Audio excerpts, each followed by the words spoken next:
রমজানের রোজা সুন্নত, নফল, ওয়াজিব না ফরজ? আবার সুন্নত, নফল, ওয়াজিব না ফরজ?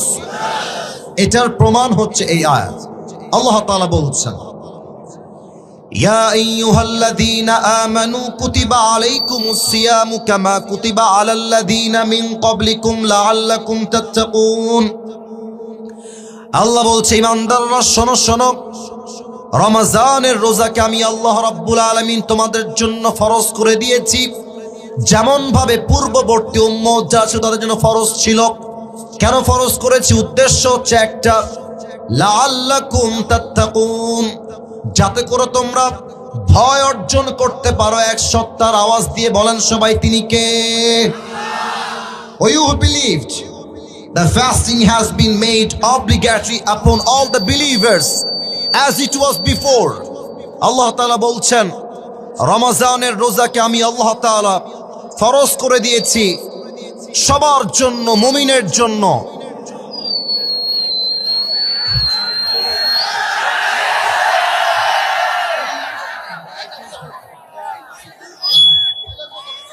আচ্ছা বলেন তো, এত বড় একটা মাহফিলে এই ঝান্ডি, এটা তো মনে হচ্ছে বাদাম বিক্রি করা মাইক ভাই। না, কমিটির ভাইরা কাজটা একদম ঠিক করেন নাই।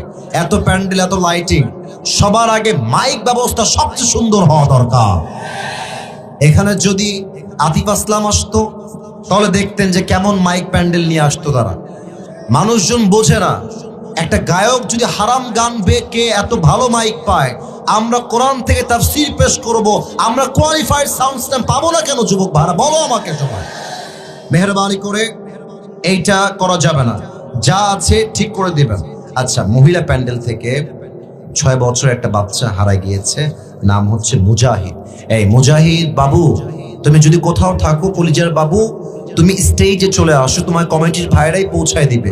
মুজাহিদ নামে একজন ছোট্ট বাবু হারিয়ে গিয়েছে মায়ের কোল থেকে, মহিলা প্যান্ডেল থেকে। আল্লাহকে সুস্থভাবে আবার মায়ের কোলে যাওয়ার তৌফিক দান করো, পড়েন সবাই আমিন। তা আমি বলছিলাম যে এটা রোজা হচ্ছে একটা ফরজ ইবাদত। খেয়াল করেন, আগের উম্মতের উপরেও রোজা ফরজ ছিল, তবে সিস্টেমটা ভিন্ন ছিল। আমাদের রোজা হচ্ছে পুরো 1 মাস যাব।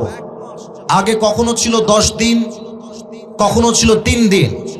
আমাদের রোজা হচ্ছে সারাদিন না খেয়ে থাকা, আমরা চাইলে কথা বলতে পারি। বাট আগের যুগে এমন রোজাও ছিল যে রোজার, এই আওয়াজ করো না বাবুরা, একদম আওয়াজ করিস না বাপ, তোমাদের পায়ে আমার হাত। কলিজার ভাইরা, আওয়াজ চাই না, কলিজা প্লিজ স্টপ, কথা বইলো না। আগে এমন রোজাও ছিল যেই রোজার মূল অর্থ ছিল কথা না বলা। তার দলিল কোরআনে আছে। যেমনটা মারিয়াম আলাইহিস সালাতু ওয়াস সালাম বলেছেন, ইন্নী নাযারতু লির-রহমানি সাওমান ফালান উকাল্লিমাল ইয়াওমা ইনসিয়্যা।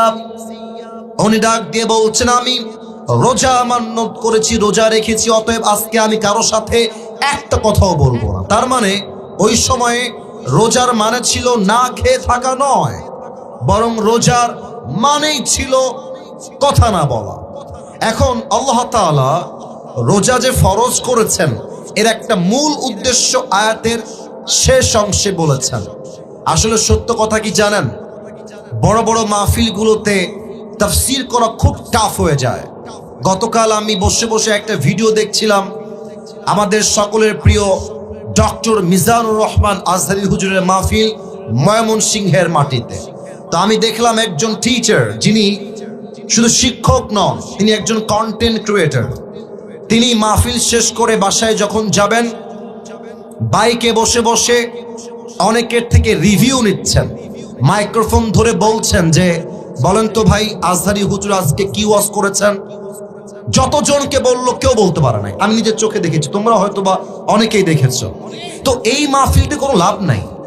আপনারা ভাবতেছেন আসিফ হুজুর অনেক ফেমাস, চেহারা দেখবো তাতেই মন ঠান্ডা। ওয়াল্লাহি, যারা আমাকে ফেমাস দেখে আমার কাছে এসেছেন, আপনাদের সওয়াব হবে না। যদি আপনি আল্লাহর কোরআনের তাফসীর শুনতে আসেন, তবেই আপনার আমলনামায় সওয়াব অ্যাড হবে, ঠিক কিনা বলেন?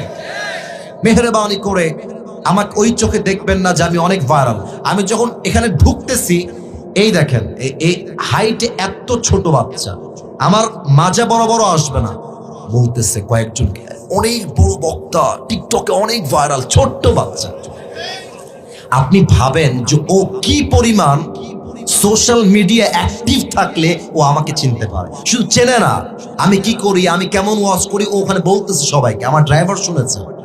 তাহলে বোঝা যায় আজকালকার মানুষ মাহফিলে আসে তাফসীর শোনার জন্য নয়, ভাইরাল ব্যক্তিকে সচক্ষে দেখার জন্য আসে। কথা ঠিক আছে কিনা বলেন?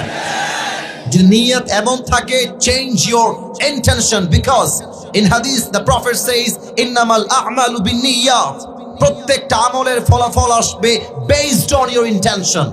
নিয়ত ভালো, সওয়াব থাকবে, নিয়ত খারাপ, সওয়াবও নষ্ট, আমলটাও নষ্ট হয়ে যাবে। ঠিক কিনা বলেন? তাফসীরে মনোযোগ দেন।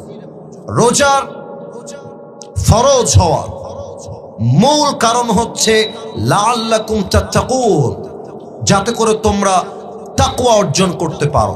এই তাকওয়া কাকে বলে? এর ব্যাখ্যা তাফসীরে কি এসেছে, হাদিসে কি এসেছে, এই পুরো লম্বা সময় জুড়ে আমি এটাকেই হাইলাইট করার ট্রাই করব। আমি প্রথমত হাদিস থেকে তাকওয়ার দুটি অর্থকে আজকে হাইলাইট করতে চাই। নাম্বার ওয়ান, আচ্ছা একটু খেয়াল করেন, রংপুরে যদি কোনো জঙ্গল থাকে, আচ্ছা আপনারা সবাই আফ্রিকার জঙ্গলের নাম শুনেছেন? আচ্ছা আরো সহজ করে দেই, আমাদের বাংলাদেশ সুন্দরবন নাম শুনেছেন? আচ্ছা ভাবেন তো, রংপুরের কলিজার টুকরা গঙ্গাচড়ার ভাইয়েরা, আমি যদি সুন্দরবনের বাগান দিয়ে হাঁটি, জঙ্গল দিয়ে হাঁটি, জাস্ট কি রাস্তা পাবো না সাপ বিচ্ছুও থাকবে? থাকবে। আচ্ছা জাস্ট কি রাস্তাই থাকবে না জঙ্গলে কাটাও থাকবে? কাটাও থাকবে, সব থাকবে। আসুন আমরা হাদিসে যাই। এই হাদিসটা আমি পেয়েছি ওমরে ফারুক রাদিয়াল্লাহু তাআলা আনহুর ব্যাপারে। ওমরে ফারুক রাদিয়াল্লাহু তাআলা আনহু একবার উবাই ইবনে কাব রাদিয়াল্লাহু তাআলা আনহুকে ডাক দিয়ে বলছেন, ইয়া উবাই ইবনে কাব, একটা প্রশ্ন তোমার থেকে জানতে চাই, আমাকে উত্তর দিবা কিনা বলো। উবাই ইবনে কাব বলছে, কি প্রশ্ন, আমাকে তুমি প্রশ্ন আগে বলো। ওমরে ফারুক রাদিয়াল্লাহু তাআলা আনহু বলছেন, মা তা'রিফুত তাকওয়া, তাকওয়া কাকে বলে আমাকে বুঝায় দেন। তো উবাই ইবনে কাব বলছে, বোঝাবো, শর্ত আছে একটা, আমাকে একটা উত্তর দেন তো আপনি। কি উত্তর বলেন, প্রশ্ন কি? উবাই ইবনে কাব বলছে, আচ্ছা আপনি কি কখনো কাঁটাযুক্ত রাস্তায় হেঁটেছেন? কাঁটা, চতুর্পাশে কাঁটা, সাপ বিচ্ছু, এমন রাস্তায় হেঁটেছেন? ওমরে ফারুক বললেন, ইয়েস, আমি এমন রাস্তায় বহুবার হেঁটেছি। উবাই ইবনে কাব বললেন, কেমনে হেঁটেছেন, কিভাবে হেঁটেছেন আমাকে একটু বলেন। উনি বললেন যে আমি আমার পায়ে বুট জুতা, মানে শক্ত জুতা পরেছি, আর হাতে আমি লাঠি রেখেছি, যাতে করে আমাকে সাপ বিচ্ছু অ্যাটাক করলে আমি ডিফেন্স অ্যাটাক করতে পারি। বলছে, ও আচ্ছা, তার মানে আপনি খুব সাবধানে চলেছেন তাই তো? বলছে, হ্যাঁ খুব সাবধানে চলেছি, যেন কাঁটা লেগে না যায়, সাপ বিচ্ছু কামড় না দিয়ে ফেলে। বলছে এটার নামই হচ্ছে তাকওয়া। তো ওমরে ফারুক, আমার চোখ দেখবেন সবাই, লম্বা চোখ করে তাকায় আছে আর বলছে, আপনি কি বললেন, কোথায় জঙ্গল, কোথায় কাঁটা, আর কোথায় তাকওয়া? আমি তো আপনার কথার আগামাথা কিছুই বুঝলাম না। প্লিজ এক্সপ্লেইন দিস ম্যাটার, আমাকে একটু ব্যাখ্যা করে বুঝায় বলেন। এবার উবাই ইবনে কাব বলছে, ইয়া ওমর, দুনিয়াতে যখন আপনি চলতে যাবেন, দুনিয়ার একদিকে আছে হালাল আর একদিকে আছে হারাম। আমি রংপুরের যুবক এবং মুরব্বীদেরকে এই মুহূর্তে দুইটা অপশন দিচ্ছি। আমার দুইটা, look at my two fingers, দুইটা আঙ্গুল দেখেন, বলেন সবাই, সবাইকে আমি এই মুহূর্তে কয়টা অপশন দিব? না, এটা এই সাউন্ডে হবে না, বলেন সবাই কয়টা? এক নাম্বার, আমি আপনাকে একটা রংপুরে সরকারি চাকরি দিব, যার বেতন হবে ৮০,০০০ টাকা। বলেন সবাই কয় হাজার টাকা? এই তাকওয়া বুঝতে হলে এই এক্সাম্পলটা, you have to understand this example very clearly, আপনাকে বুঝতে হবে। ৮০,০০০ টাকার চাকরি, বেসরকারি না সরকারি? এই রে কথা কয় এরা কথা কয় না রে বাবা। বেসরকারি না সরকারি? সরকারি চাকরি। বেতন কত হাজার? বেতন কত হাজার? ৮০,০০০। একটা অপশন। সেকেন্ড অপশন হলো, তোমাকে সরকারি চাকরি দিব না, তোমাকে একটা মুড়ির দোকান দিব, অথবা তোমাকে আমি ধানের খেতে কাজ করতে দিব, কাজ করে তোমাকে কামাই করতে হবে। তবে তুমি যদি ধানের কামাই বাদ দিতে চাও, মুড়ি বিক্রি করতে না চাও, তোমাকে সরকারি চাকরি নিতে হবে। শর্ত আছে একটা। কি শর্ত স্যার? শর্ত হলো তোমাকে সরকারি চাকরি নেওয়ার পূর্বে 10 লাখ টাকা ঘুষ দেওয়া লাগবে। আপনি যদি মুত্তাকি হয়ে থাকেন, আপনি কি বলবেন? আপনি বলবেন, যেই সরকারি চাকরি নেওয়ার জন্য আমাকে 10 লাখ টাকা হারাম ভাবে ঘুষ দেওয়া লাগে, ওই চাকরির মুখে আমি লাথি মারি, আমি ভ্যান চালায় খাবো, আমি প্রয়োজনে ধানের খেতে কাজ করে খাবো, তবু আল্লাহর জমিনে আল্লাহর বিধানের বাহিরে গিয়ে 1 পয়সা হারাম কামা আমি করতে পারবো না। ঠিক কিনা বলেন? This is called taqwa. You have to accept the halal and you have to avoid the haram. If you can do that, then you are the real believers and you are the real muttaqi. যদি বান্দা হালালকে অর্জন করতে পারে আর হারামকে avoid করতে পারে, সেই বান্দাই হচ্ছে প্রকৃতপক্ষের মুত্তাকি। ঠিক কিনা বলেন? আর একটা অপশন দেই, যুবকরা বুঝবে ভালো। আমি তোমাকে 4টা মেয়ে দিব, 4টাই তোমার গার্লফ্রেন্ড হবে। এইসকে বললো রে, কানের নিচে লাগাবো একেবারে, কথা বোঝো আগে। আর একটা অপশন দিব, 4টা নয়, তোমাকে আমি একজন দিব, তবে সে তোমার হালাল বউ হবে। যে যুবকের হৃদয়ে আল্লাহর ভয় আছে, ও বলবে আমি আমার 4টা হারাম গার্লফ্রেন্ডের গুল্লি মারি, আমার জীবনে একটা হালাল বউ হলেই তো আমার পুরো জীবনটাই কেটে যাবে। এটার নাম হচ্ছে তাকওয়া। হারামকে বাদ, হালালকে অ্যাকসেপ্ট করবেন। নাম্বার 2, আমি হাদিস খুঁজে পেয়েছি তাকওয়া 2 নাম্বার অর্থ। আচ্ছা, এখন বাজে মনে করেন রাত 12টা। রংপুরের ভাড়া রাত বাজে কয়টা? আচ্ছা, একটু তাকান তো এইদিকে, পুরো জায়গাটা দেখেন। এখানে লাইট আছে, ওই পাশে লাইট নাই। এখন যেই সময় আমরা আছি, এটা কি দিন না রাত? এরা বুঝেছে, আপনারা মনে হয় বোঝেন নাই। দিন না রাত? রাত। আচ্ছা, মনে করেন চতুর্পাশে কুয়াশা, কুয়াশা দিয়ে ভরা। আপনার বাসায় আপনি আছেন, রুমের জানালাও বন্ধ, দরজাও বন্ধ, সব বন্ধ, চতুর্পাশে কুয়াশা কুয়াশা। আপনি মোবাইল ফোন বের করে আপনি পর্নোগ্রাফি দেখছেন, হারাম ভিডিও দেখছেন, অশ্লীল নগ্ন ভিডিও দেখছেন। চতুর্পাশে কুয়াশা, লাইট বন্ধ, দরজা বন্ধ, জানালা বন্ধ। আপনাকে কেউ না দেখলেও দেখছে একজন। বলেন সবাই, তিনি কে? এটার নাম তাকওয়া। মানে আমি যাই করি না কেন, আমাকে মাথায় রাখতে হবে আল্লাহ আমাকে দেখছেন। আর আল্লাহর ভয়ে যে অন্যায়কে ছাড়তে পারে, তাকে মুত্তাকি হিসেবে ঘোষণা দিয়েছে একজন। তিনি কে? যাদের হৃদয়ে আছে আল্লাহর ভয়।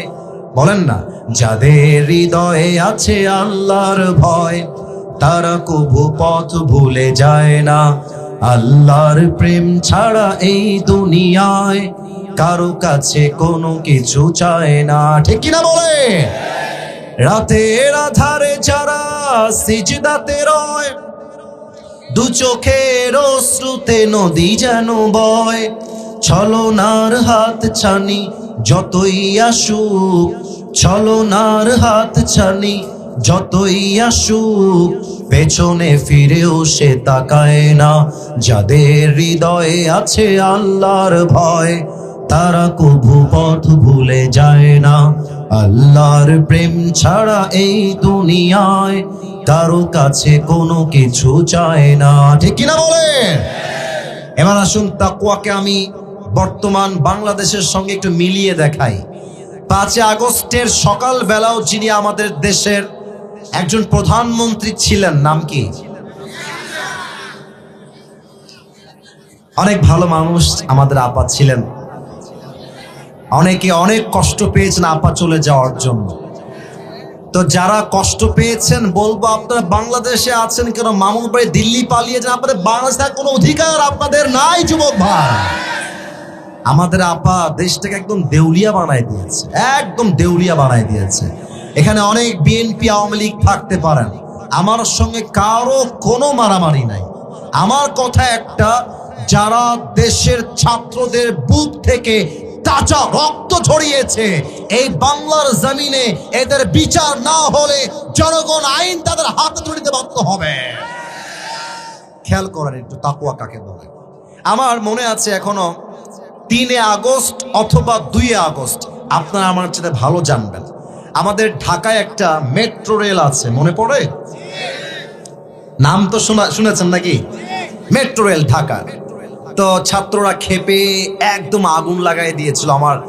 I can remember very clearly. তো আমাদের যিনি আপা ছিলেন, she was a very good actor, খুব ভালো অভিনয় করতে পারতেন তিনি, এবং যে অভিনয় করতেন তিনি, আমার মনে হয় যে এই অভিনয় বলিউডে হার মানাই ফেলবে একেবারে, ঠিক কি না?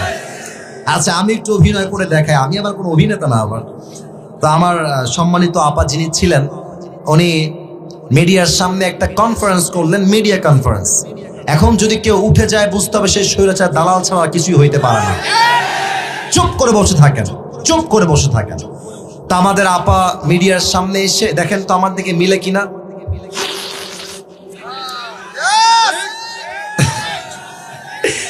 নাক মুছতেছিলেন আর বলতেছিলেন যে এটা ঠিক করতে 300 কোটি টাকা লেগে যাবে। I was very surprised যে यार 300 কোটি, ये तो बहुत बड़ा एक अमाउंट है। আমার মনে হয়েছিল না ছাত্ররা কাজটা ঠিক করে নাই, 300 কোটি লস, কাজটা একদম ঠিক হয় নাই। আমার মন তখন এটা আমাকে বলেছিল। তা আমার পরবর্তী সময় আমি দেখলাম 300 কোটি বহুত দূর কি বাত है। এই মেট্রো রেল ঠিক হয়েছে মাত্র 23 কোটি টাকায়। তখন আমি বুঝে আসলাম, যেই আপা এক চান্সে 300 কোটি মারতে পারে, সেই আপা 16 বছরে কত কোটি মারতে পারে, হিসাবটা আপনারাই মিলায় নেন, হিসাবটা আপনারাই মিলায় নেন।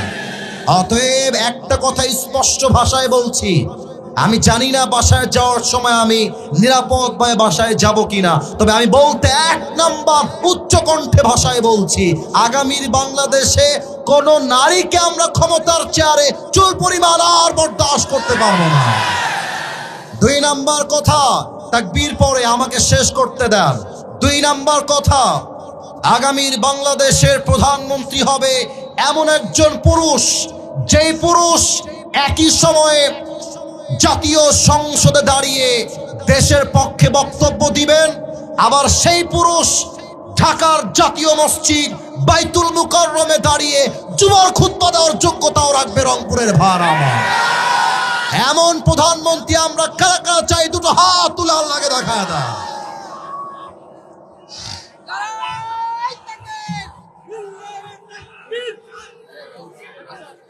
আল্লাহ স্লোগানকে কবুল, আল্লাহ স্লোগানকে কবুল করে পড়েন সবাই আমিন। আপনারা সবাই আল্লামা দেলোয়ার হোসেন সাইদি হুজুরের নাম শুনেছেন? হ্যাঁ, ভয় পাবেন না, নাম শুনেছেন আপনারা সবাই। উনি বলতেন, আমরা হক কথা বলে তোমরা আমাদের গালি দাও রাজাকার, জঙ্গিবাদ আর মৌলবাদ বলে। তবে মৌলবাদ বললে আমরা রাগ করি না, কারণ মৌল আসছে মূল থেকে। মূল মানে কোরআন, মূল মানে হাদিস, মূল মানে আল্লাহ তাআলা, মূল মানে হচ্ছে হিজ লাস্ট মেসেঞ্জার মুহাম্মদ সাল্লাল্লাহু আলাইহি ওয়াসাল্লাম। অতএব যারা আমাদেরকে মৌলবাদী বলে গালি দাও, আমরা সবাই মূলবাদী, তোমরা সবাই আগাবাদী। বলেন তো রংপুরের ভাইয়েরা, গাছের আগায় শক্তি বেশি হয় না গোড়ায় শক্তি বেশি হয়? উনি বলতেন, তোমরা থাকো গাছের আগায় আর আমরা থাকি গাছের গোড়ায়। বাসা বাড়াবাড়ি বেশি কইরো না, বেশি বাড়াবাড়ি করলে 16 কোটি মানুষ মিলে গাছের গোড়ায় একটা ঝাঁকুনি মারবে, মামুর বাড়ি দিল্লি গিয়ে পড়বা, দিল্লি গিয়েই তারা পড়েছে। এবার আসেন তাকওয়া সাহাবাদের মাঝে কেমন ছিল, তারা দেশকে কেমনে চালিয়েছে। দেখা যাক ইসলামী নলেজ রংপুরের মানুষের মাঝে কতটুকু আছে। বলেন তো, ইসলামের খলিফা মোট কয়জন? আমি তো আঙ্গুল দেখাই দিলাম, তাও বলেন না কেন? সবাই বলেন কয়জন? 4 জন খলিফা। 1 নম্বরে কার নাম আসবে? তো ভয় কেন পান? এক বাক্যে বলেন, 1 নম্বরে কার নাম আসবে? আবু বকর রাদিয়াল্লাহু তাআলা আনহু। দেখেন তাকওয়া কাকে বলে। আবু বকরের কাছে এসে একজন সাহাবী বলছে, ইয়া আবু বকর, আপনার বাসায় একটা জরুরি তলব এসেছে, আপনাকে বাসায় একটু যাওয়া লাগবে। আবু বকর বাসায় এসেছেন, এসে বলছেন, বউ তোমার কি হয়েছে, কি সমস্যা আমাকে বলো। আবু বকর রাদিয়াল্লাহু তাআলা আনহুর স্ত্রী ডাক দিয়ে বলছে, ইয়া খলিফাতুল মুসলিমিন, আপনার কয়েকজন সন্তান মিলে আবদার করেছে তারা আরবের সবচেয়ে দামি খাবার সারিদ খেতে চায়। যেমন ভাবে আমাদের বাংলাদেশে দামি খাবারের নাম হলো মুরগির গোস্ত নয়, গরুর গোস্ত। যারা মধ্যবিত্ত পরিবারের সন্তান, আমরা পুরো মাসে একটা দিনও আমরা গরুর গোস্ত ঠিক মতো খাইতে পারি না, ঠিক কিনা বলেন? বলছে, ও আচ্ছা, সারিদ খেতে চায়, তবে আমি তোমাদের কাছে মাফ চাচ্ছি, আমি যে সারিদ কিনে খাওয়াবো ওই টাকাটা আমার কাছে নাই। কে বলছে? প্রধানমন্ত্রী। আবার বলছেন, কে বলছে? প্রধানমন্ত্রী। সারিদ কিনে দিব, এই টাকা আমার কাছে নাই। তো বলছে, তোমরা আমাকে মাফ করে দিও। বাড়ি থেকে বের হয়ে গেছে। 3 মাস পরে আবু বকর রাদিয়াল্লাহু তাআলা আনহু একদিন বাসায় আসছেন, দেখছে তার বউ একটা প্লেট নিয়ে সামনে এসেছে। আরে প্লেটে কি রাখা আছে আমাকে বলো। বলছে, রাখা আছে সারিদের টুকরা, এই নেন আপনি খান। সারিদ তোমরা কই থেকে পেয়েছো? আমি তো টাকা দেই নাই, আসলো কই থেকে?